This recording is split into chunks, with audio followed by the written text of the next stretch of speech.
আমি কুমিল্লার মেয়ে। দুবাই আসছি আজকে 14-15 মাস হয়েছে। প্রথম সৌদি আরবে ছিলাম, সৌদি আরব ফ্যামিলিতে খাদ্দামার বিষয়ে গেছিলাম। ওইখানে 6 বছর ফ্যামিলিতে কাজ করছি। ভালোই ছিলাম আলহামদুলিল্লাহ। মালিক ভালো ছিল, ম্যাডাম ভালো ছিল, সবাই ভালো ছিল। কিন্তু দুবাই আসছি বেশি টাকা কামাইতে। এই জন্য দুবাই এসে যা কষ্ট করছি আমি প্রথম বলার বাইরে। আমি বাংলাদেশের যারা আসতে চায় নতুন করে বোনরা আপুদেরকে বলতাছি, যারা আসতে চান বা অনেকের পাশাপাশি এলাকার কেউ যদি থাকে তাহলে দুবাই আসতে অন্তত পক্ষে যেন দুবাই না আসে, এটা আপনারা মানা করবেন। আর দুবাইয়ের মতন এমন পরিস্থিতি খারাপ হয়তো আর কোনো রাষ্ট্রে নাই। আমি চাই না যে আমার দেশের কোনো বোন এসে দুবাই শহরে আইসা কষ্ট করুক। এই শহরটা কি বলবো আপনাদের, যে দুবাই শহরটা কেমন বলার কোনো ভাষা নাই।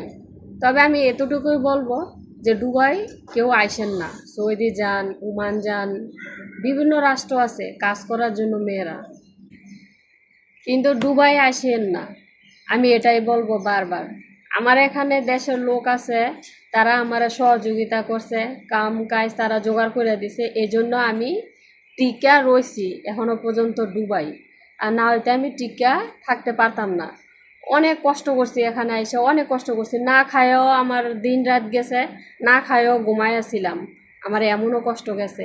ঠিক আছে, আমি একটাই কথা বলি, যাদের আশেপাশে এলাকার পাড়া প্রতিবেশী কেউ যদি আসতে চায়, কেউ যাই না না করবেন যে দুবাই যায়ও না। যারা জানেন দুবাই আসছেন, জানেন দুবাই সম্পর্কে। আসলে যদি কাজের ইচ্ছা থাকে তাহলে সব দেশেই কাজ করতে পারবেন।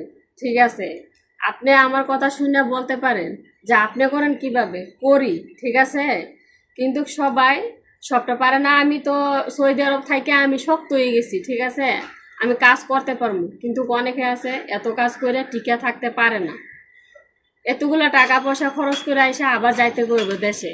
এই জন্য বলতেছি দুবাই আসবেন না বোনেরা, আপনাদের হাতে পায়ে ধরি। আমার পক্ষ থেকে এই একটা আপনাদের ভয়েস দিয়ে দিলাম, যদি ভালো লাগে তাহলে লাইক করবেন আর কথাটা শেয়ার করবেন। আমি বর্তমান দুবাই আজমানে আছি, আমি কুমিল্লার মেয়ে। ঠিক আছে, আপনাদেরকে কথাটা বললাম, ভালো লাগলে আমাকে লাইক করবেন।